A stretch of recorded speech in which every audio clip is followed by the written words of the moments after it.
Hello guys, welcome back to my channel. This is Megha. In my last video, I have discussed about innate immunity. So obviously in this video, I'll be discussing adaptive immunity. Okay, so adaptive immunity नाम में ही है कि जो adopt करते हैं with time, real time exposure, real time के साथ adopt की जाती है. लाइक अगर ये गोपाल जी हैं, इनको टेटनस हुआ है, टेटनस का कोई बैक्टीरिया ने आके इनको अटैक किया है, तो इनमें क्या होएगा कि सबसे पहले जब टेटनस का बैक्टीरिया आया तो इनको नहीं पता होगा, इसकी बॉडी को नहीं पता होगा कि कैसा ये बैक्टीरिया है, क्या करना है, क्या एंटीबॉडी देनी है इसके लिए. तो इसीलिए इसमें टाइम लगेगा एडेप्टिव इम्यूनिटी डेवलप होने में. तो हो सकता है गोपाल जी को टेटनस हो भी जाए पहली बार में, लेकिन जब दूसरी बारी सेम वाला बैक्टीरिया आएगा, सेम टेटनस का बैक्टीरिया आएगा, तो बॉडी को पता होगा हाँ ये पहले भी आया था और हमने इसके लिए ये वाली एंटीबॉडी दी थी. तो दूसरी बार सिम्टम भी नहीं आएगा और खुद पे खुद जो बॉडी है वो फाइट कर लेगी टेटनस से और उसको एलिमिनेट कर देगी. So this is the basis of adaptive immunity. Same चीज़ जो है हम वैक्सीनेशन में भी यूज़ करते हैं, जो वैक्सीन्स देते हैं, सेम उसमें जो बेस है वो यही है, प्रिंसिपल एडेप्टिव इम्यूनिटी वाला ही है. एक चिकन पॉक्स जो होता है, चिकन पॉक्स ऐसा बोला जाता है कि जिसको एक बार ही हुआ है उसको दोबारा कभी नहीं होता. तो ये भी एडेप्टिव इम्यूनिटी ही है कि एक बार जब चिकन पॉक्स का वायरस आता है तो हमें चिकन पॉक्स हो जाता है. ऐसा नहीं है कि लाइफ टाइम में दोबारा से चिकन पॉक्स का वायरस हमारी बॉडी में नहीं आता है, बट वो सिम्टम्स दे बिना ही चला जाता है, क्योंकि उसके लिए ऑलरेडी बॉडी को पता है कि क्या एंटीबॉडी देनी है और उसको एलिमिनेट कर दिया जाता है. सो जो एडेप्टिव इम्यूनिटी है वो उसके दो प्लेयर्स हैं, बी एंड टी लिम्फोसाइट्स हैं. इनेट इम्यूनिटी में हमने देखा था कि वहाँ पे जो फैगोसाइट्स थे, मैक्रोफेजेस, डेंड्रिटिक सेल्स, ये सब ने वहाँ पर इनेट इम्यूनिटी में काम किया था. एडेप्टिव इम्यूनिटी में बी और टी लिम्फोसाइट्स काम करेंगे. बी लिम्फोसाइट जो है वो है ह्यूमोरल इम्यूनिटी प्रोवाइड करेगा. ये ह्यूमोरल क्या है कि जो ये सोल्यूबल प्रोटीन्स, मतलब एंटीबॉडीज जो होती है, सोल्यूबल प्रोटीन सिक्रीट करता है जो कि ब्लड में रहते हैं या फिर ईसीएफ में, एक्स्ट्रासेलुलर फ्लूइड में. और ह्यूमोरल का मतलब, ह्यूमर का मतलब होता है बॉडी फ्लूइड. सो ये सोल्यूबल फॉर्म में जो भी ये इम्यूनिटी प्रोवाइड करता है, इसीलिए ह्यूमोरल इम्यूनिटी प्रोवाइड करता है बी सेल. और ये करता क्या है, एंटीबॉडी सिक्रीट कराता है. देन टी लिम्फोसाइट जो है वो सेल मीडिएटेड इम्यूनिटी प्रोवाइड करता है. सेल मीडिएटेड मतलब कि ये एक फिजिकल कॉन्टैक्ट में आएगा एंटीजन के साथ, इसमें कोई सोल्यूबल प्रोटीन नहीं बनेगा. सेल जो है वो सेल इन्वॉल्व होंगे इम्यूनिटी प्रोवाइड करने में, तो इसीलिए सेल मीडिएटेड इम्यूनिटी है. Then it is specific. Innate immunity specific नहीं थी, वो बस पैम्प को देख करके अपने PRR से, पैथोजन रिकॉग्निशन रिसेप्टर से रिकॉग्नाइज करी थी कि हाँ ये सेल्फ और नॉन सेल्फ है. एडेप्टिव इम्यूनिटी बहुत ज़्यादा स्पेसिफिक है कि वो यहाँ पर हम पैथोजन की बात नहीं, एंटीजन की बात करते हैं. इनेट में हम पैथोजन की बात कर रहे थे, यहाँ पर हम एंटीजन की बात करते हैं. अब एंटीजन देखें तो क्या है, एंटी, यहाँ पर एंटी का मतलब अगेंस्ट नहीं है, anti is for antibody and GN is for generation. So जो एंटीबॉडी जनरेशन करवा दे उसे एंटीजन कहते हैं. तो एंटीबॉडी जनरेशन तो एडेप्टिव में ही होती है, तो एंटीजन हमेशा हम टर्म यूज़ करते हैं एडेप्टिव इम्यूनिटी के लिए ही. होता क्या है कि अगर जो ग्राम पॉजिटिव बैक्टीरिया है,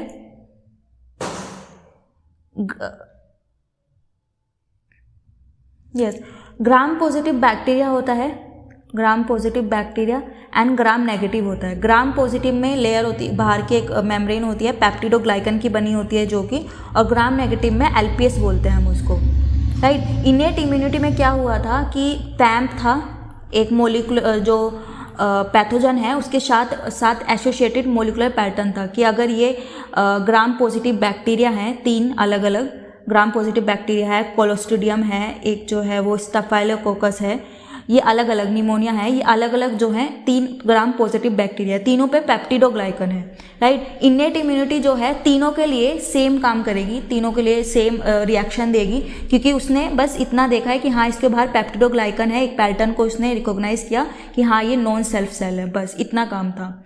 और ग्राम नेगेटिव के लिए वो LPS देखेगी.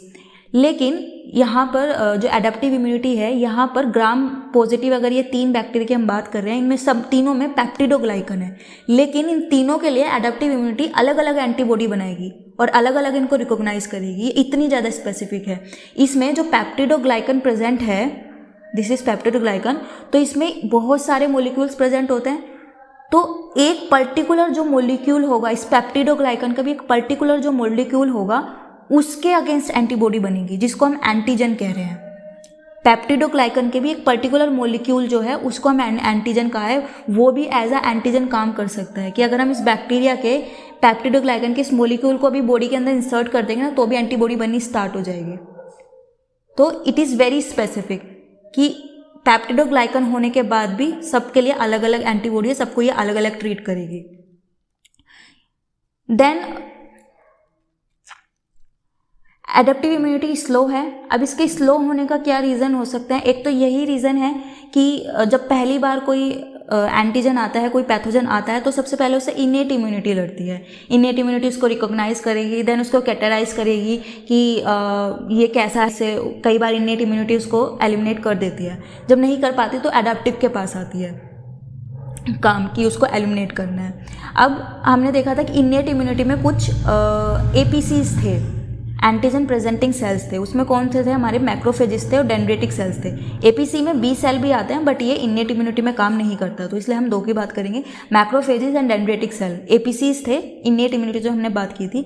और हमने देखा था कि ये एंटीजन प्रेजेंटिंग सेल थे, कि अगर ये डेंड्रेटिक सेल है तो इसने ये एंटीजन है, इसको खा लिया, साइटोइज कर लिया इसको, और उसके बाद इसके ऊपर जो मोलिक्यूल प्रेजेंट होता है, रिसेप्टर प्रेजेंट होता है, MHC सेकेंड प्रेजेंट होता है, मेजर हिस्टोकम्पैटिबिलिटी कॉम्प्लेक्स प्रेजेंट होता है सेकेंड। इसकी बात हम करेंगे क्या है ये कॉम्प्लेक्स।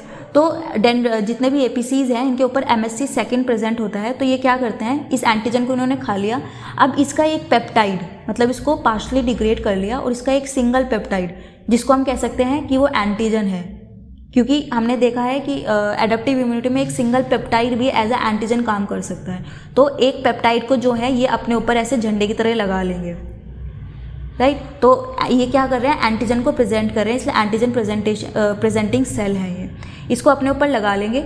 और उसके बाद जो है ये जो इन्होंने प्रेजेंटेशन किया है, ये किसको शो करेंगे? ये शो करेंगे टी सेल को। ये टी सेल के ऊपर TCR प्रेजेंट होता है, टी सेल रिसेप्टर प्रेजेंट होता है। ये आकर के इसको सेंस करेंगे, अच्छा यहाँ पर एंटीजन है, मतलब बॉडी के अंदर एंटीजन आ चुका है, तो हमें एडेप्टिव इम्यूनिटी अब स्टार्ट करनी है, अपनी एंटीबॉडी इस प्रोडक्शन स्टार्ट करना है।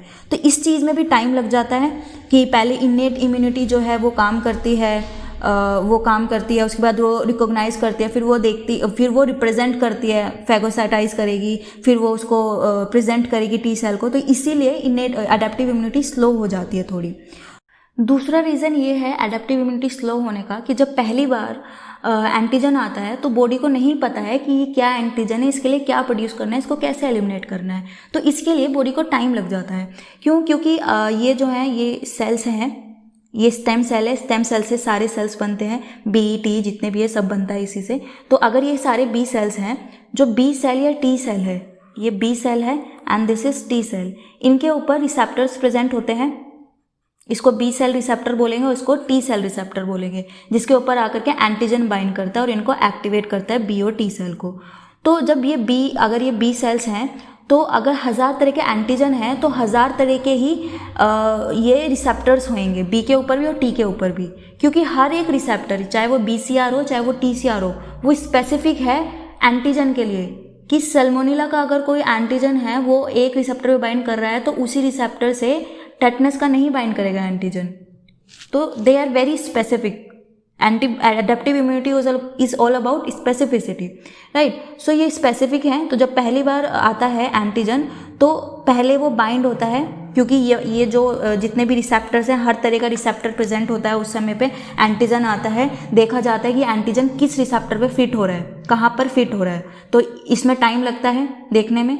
देन वो जब फिट हो जाता है जहाँ पर उसे स्पेसिफिक रिसेप्टर मिल जाता है, उसके बाद स्टार्ट होती है उसका क्लोनल सिलेक्शन स्टार्ट होता है, एक्सपेंशन स्टार्ट होता है कि सेम तरह का रिसेप्टर वाले जो सेल हैं वो बनने स्टार्ट हो जाएंगे। लाइक ये पिंक वाला जो है ये फिट हो रहा है इस एंटीजन के लिए, तो अब इसका क्या हो गया, क्लोनिंग होनी स्टार्ट हो गई, इसके जैसे बहुत सारे बनने स्टार्ट हो गए। और बहुत सारे इसके जैसे क्यों बन रहे हैं, क्योंकि ताकि एक ही एंटीजन तो आया नहीं होगा बॉडी में, एंटीजन बहुत सारे होंगे, तो ये सारे जा करके एंटीजन से बाइंड करेंगे और उनकी किलिंग स्टार्ट करेंगे। और इसी टाइम पे जब ये क्लोनिंग होती है, इसी टाइम पे मेमोरी सेल भी बन जाता है, मेमोरी सेल्स भी बनते हैं, बी मेमोरी सेल भी बनता है और टी मेमोरी सेल भी बनता है, राइट। सो इसीलिए प्राइमरी जो एक्सपोजर होता है उसमें टाइम लगता है डेवलप होने में एडेप्टिव इम्यूनिटी में, क्योंकि एक तो पहले इनेट इम्यूनिटी काम करती है और दूसरा क्लोनल सिलेक्शन हो रहा होता है। Then adaptive immunity real time exposure response है, इवोल्व होती है रियल टाइम में, हम बात कर चुके हैं। Then it takes time and it is second line of defence. पहले कौन काम करती है? इनेट काम करती है।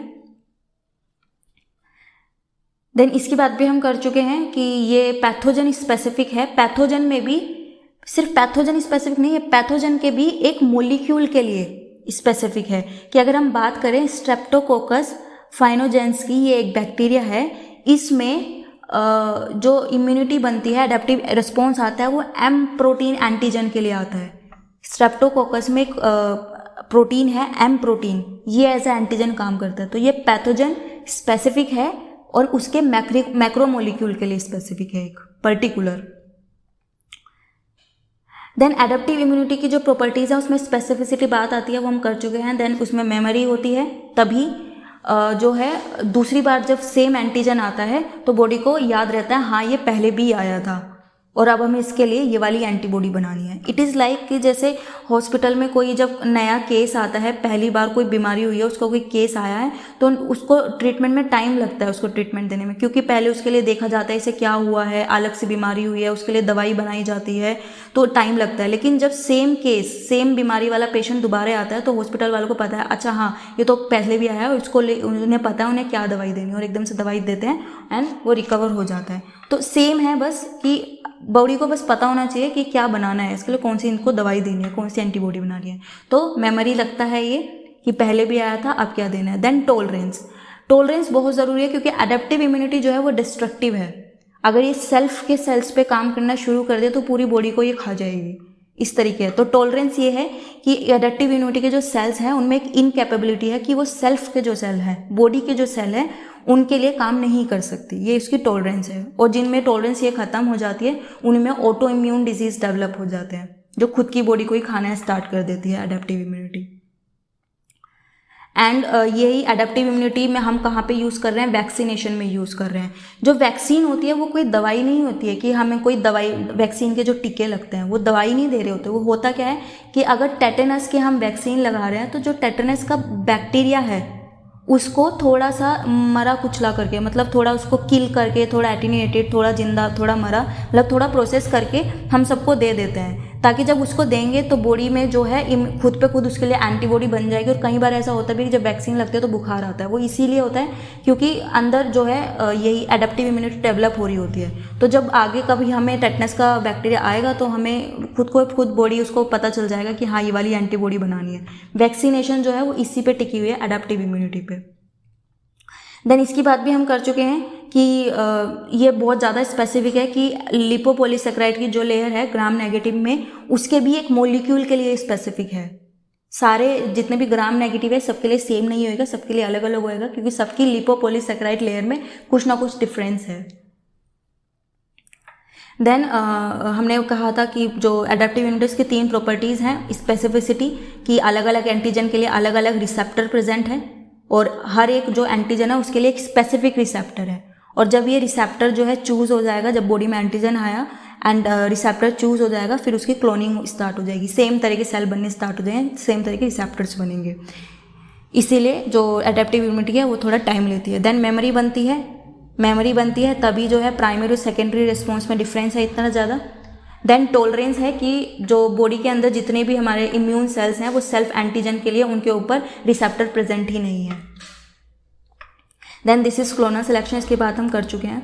देन ये प्राइमरी और सेकेंडरी रिस्पॉन्स है कि जब पहली बार एंटीजन आता है, एडेप्टिव इम्यूनिटी में पहली बार एंटीजन आता है तो जो रिस्पॉन्स है ये इम्यून रिस्पॉन्स है इस वाली एक्सिस पर,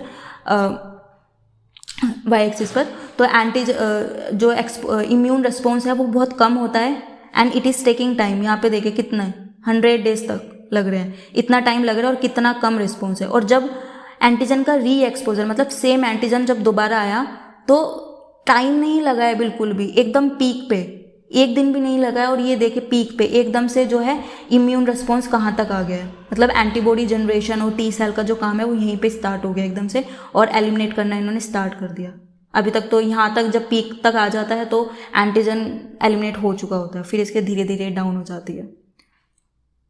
इस वाले ग्राफ में देखें तो ये एंटीजन जो ये वाला है डार्क ब्लू में जो है ये एडेप्टिव है, ये लाइट ब्लू में जो है इन्नेट में है। इन्नेट के बारे में हमने एक बात पढ़ी थी कि ये सेम होता है, एक ही बैक्टीरिया तुम 2 बार दे दो या 4 बार दे दो सेम रिस्पॉन्स आएगा। तो यहाँ पे जब हमने एंटीजन ए दिया तो सेम रिस्पॉन्स है, यही इतना रिस्पॉन्स है, यहाँ तक क्या आया है रिस्पॉन्स, और सेम जब यही एंटीजन दोबारा से दिया तब भी सेम ही रिस्पॉन्स आया। तो ये इन्नेट है और ये वाला जो है ऊपर वाले एडेप्टिव है, पहले कम बाद में ज़्यादा। इन्नेट और एडेप्टिव को अगर कंपेयर करें तो रिस्पॉन्स टाइम जो है इसका आवर्स में है, जल्दी है, ये डेज का है। स्पेसिफिसिटी इसकी लिमिटेड है कि ग्राम पॉजिटिव को सबको एक बार में ये सबकी पेप्टिडोग्लाइकन को एक जैसा लेगा, एलपीएस को एक जैसा लेगा, ये बहुत ज़्यादा स्पेसिफिक है। Then response to repeat infection, ये हर बार सेम होता है, यानी ये अलग अलग होता है, पहले कम फिर ज़्यादा होता है। देन इसके मेजर कंपोनेंट्स कौन थे, बैरियर्स थे, फेगोसाइट्स थे, एंड पैटर्न रिकॉग्निशन के जो रिसेप्टर्स थे वो इसका मेन जो है कंपोनेंट्स है इन्नेट इम्यूनिटी। एडेप्टिव के टी एंड बी लिम्फोसाइट्स हैं जो मेन है, antigen specific receptors and antibodies, ये सब जो है ये एडेप्टिव इम्यूनिटी में आ जाते हैं। So this is about adaptive immunity. Thank you so much.